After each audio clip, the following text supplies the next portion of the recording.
Hi, Randy Martinez here from IT Pros Management. I wanted to create this quick video on the upcoming retirement of the classic Microsoft Teams. On March 31st, Microsoft will be retiring the classic Microsoft Teams and will enforce all users of the classic Teams to upgrade to the new version. There will be no additional training needed to use the new Teams.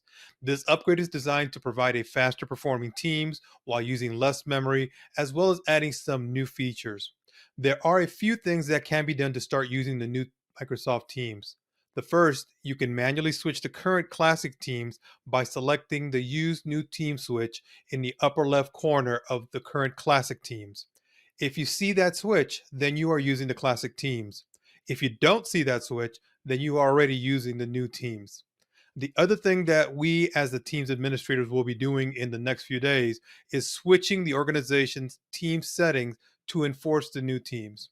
When we activate that policy, any instance of the classic Teams will be upgraded to the new Teams. Either way, you can expect to be using the new Teams in the next few days.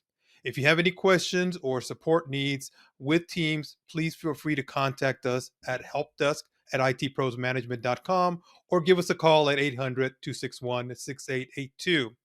Thank you for your time, and I hope you enjoy the new Microsoft Teams.